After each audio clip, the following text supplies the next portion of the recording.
सत्संग सभा के अध्यक्ष महोदय स्वामी जी महाराज और कुशल विवेकी संचालक जी और दूर दराज से आयु सज्जनगण भक्तगण माताएं सभी को मैं हाथ जोड़ करके प्रणाम करता हूँ।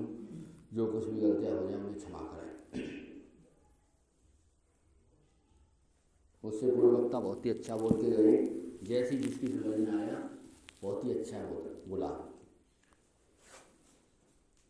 हम यहाँ पे आए हैं तो अपना कल्याण करने के लिए आए हैं। मुझसे पूर्व वक्ता बोल रहे थे कि आत्मा आती जाती है,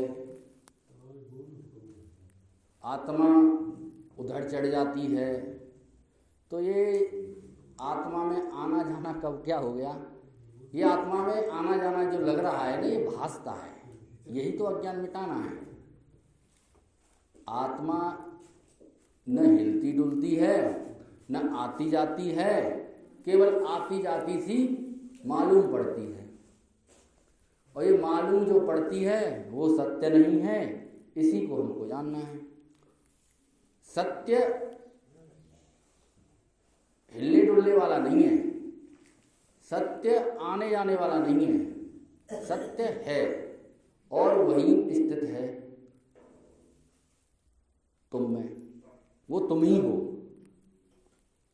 अब आप अपने को अंतकरण माने बैठे हो, अपने को शरीर माने बैठे हो, तो इसका तो बात खो जाता है।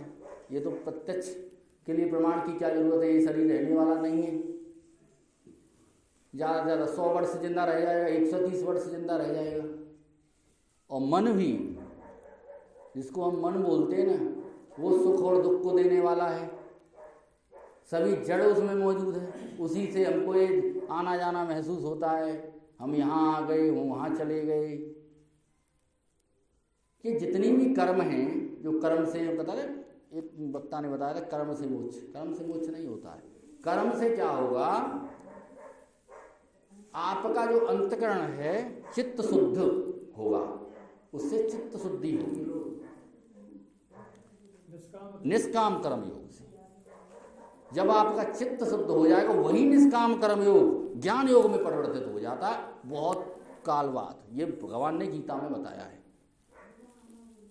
अगर आप निष्काम कर्म योग में करते रहोगे, फल की इच्छा त्याग करके अनासक्त भाव से, तो आप उस परम पद में स्थित हो जाओगे अपने आप में।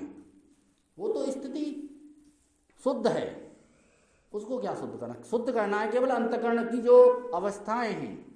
अंतकरण जो हमारा अशुद्ध हो गया है, निर्मल मन जन सो मोह पावा, मोह छल कपट छल छिद्र न भावा।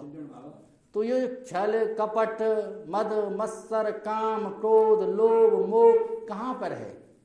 मन में, चित्त में, अहम में।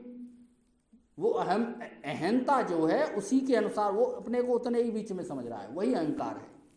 साक्षी में कोई अहंकार नहीं है, क्योंकि वो उसके तो सभी रूप उसके हैं। वो किसका अहंकार करेगा? वो तो अपनी महिमा में खुद विराजमान है सर्वत्र, तो उसे अहंकार नहीं है, न उसे मुक्त होने की जरूरत। वो तो स्वयं मुक्त है। तो ये मुक्त होने की किसको जरूरत है? किसको मतलब इस भ्रम को मिटाने की जरूरत है? केवल आपकी बुद्धि को, आपके मन को। चाहे आप उसको बुद्धि कहो, चाहे मन कहो, एक से एक जुड़े हुए। चित्त चिंतन करता है, मन संकल्प विकल्प करता है, बुद्धि निश्चय करती है। तो ये अंतकरण है आपका। इस समय आप कौन हो? ना आप बुद्धि हो, ना आप मन हो, ना आप चित्त हो।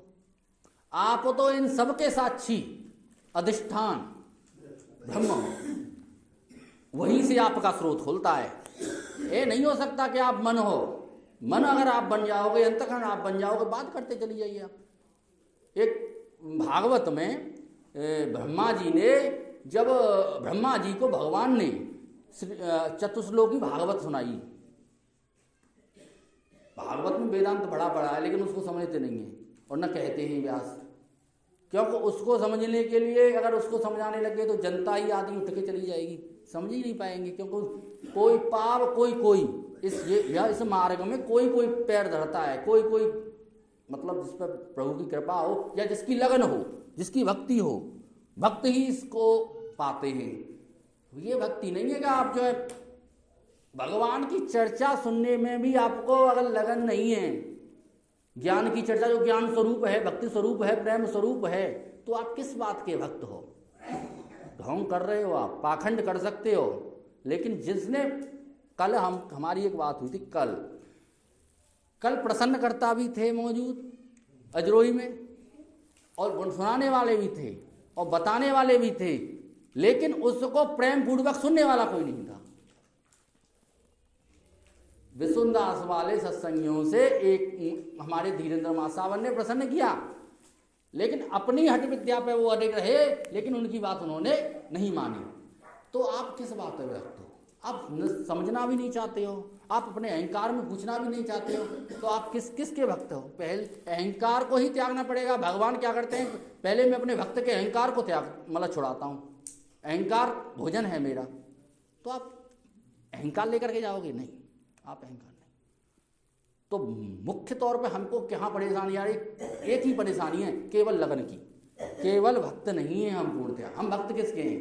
हम धन के भक्त हैं, हम पद के भक्त हैं, हम परिवार के भक्त हैं, हम मोदी भक्त हैं, हम योगी भक्त हैं, हम राहुल भक्त हैं, राजनीति के भक्त हैं, इत्यादि भक्त धन के भी भक्त हैं। लेकिन हम भगवान के भक्त जब कायदे माने जाएंगे, ये सब रहते हुए भी हमारा जो लक्ष्य है एकमात्र परमात्मा, क्योंकि वो तो सब में अनुस्यूत है। जैसे मणियों में धागा अनुस्यूत है, उसी प्रकार से जागृत स्वप्न सुसुप्ति में वो अनुस्यूत है, सब में है।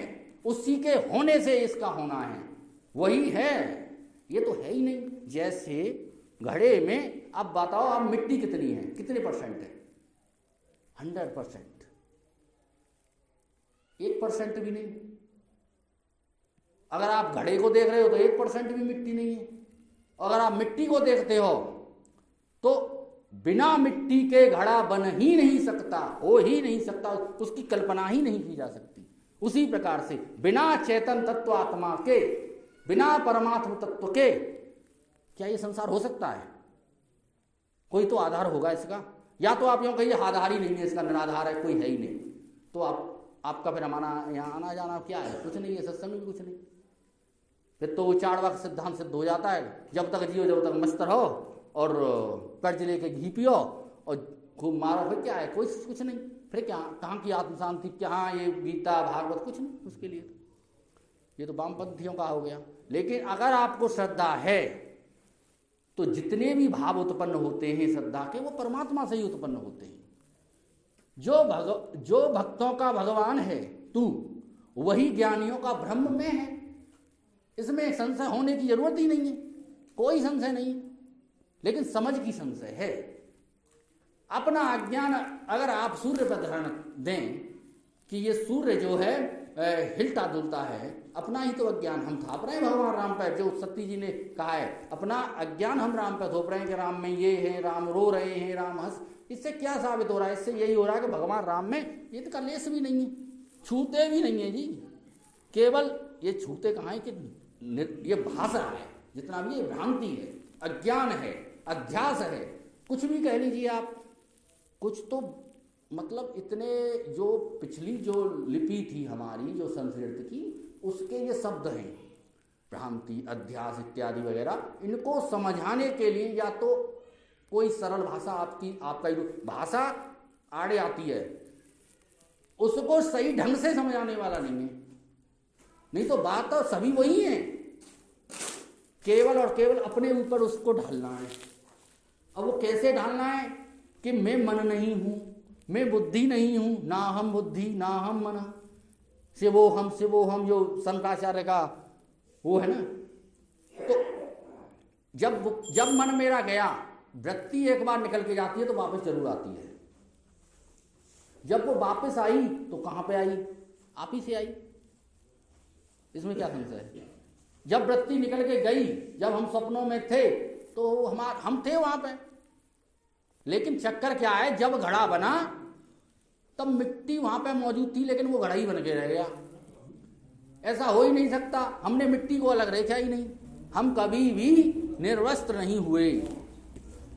और लेकिन यही निर्वस्त्रता अंतिम समय में आपके काम आएगी। जिसने अंतिम समय में ये जान लिया है यहाँ पे कुछ रहने वाला नहीं है, न संसार रहने वाला है, न पुत्राद रहने वाले हैं, न धनाद रहने वाले हैं, न ये मन रहने वाला है जो आता जाता है, तो ये तो भ्रमित करने वाला है सौदा। वो जीव रूप से कहा जाता है, अज्ञान रूप से कहा जाता है। लेकिन रहने वाला जो चेतन तत्व है, अचल हो अयम, अचल न हिलने उड़ने वाला, जितने भी भ्रांतियां हैं उसी में चलती हैं। इन्हीं शब्दों के साथ उसको हमको जानना चाहिए, उसी में हमको मेहनत करनी चाहिए, उसी की भक्ति करनी चाहिए। इन्हीं शब्दों के साथ मैं अपनी वाणी को विराम देता हूँ। जय श्री कृष्ण, जय श्री राधे। जय श्री राम।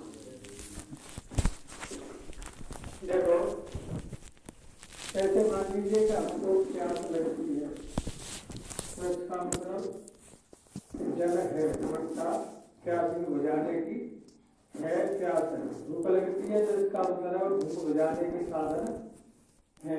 ऐसे ही ये सब परमात्मा की ही व्यवस्था है। जो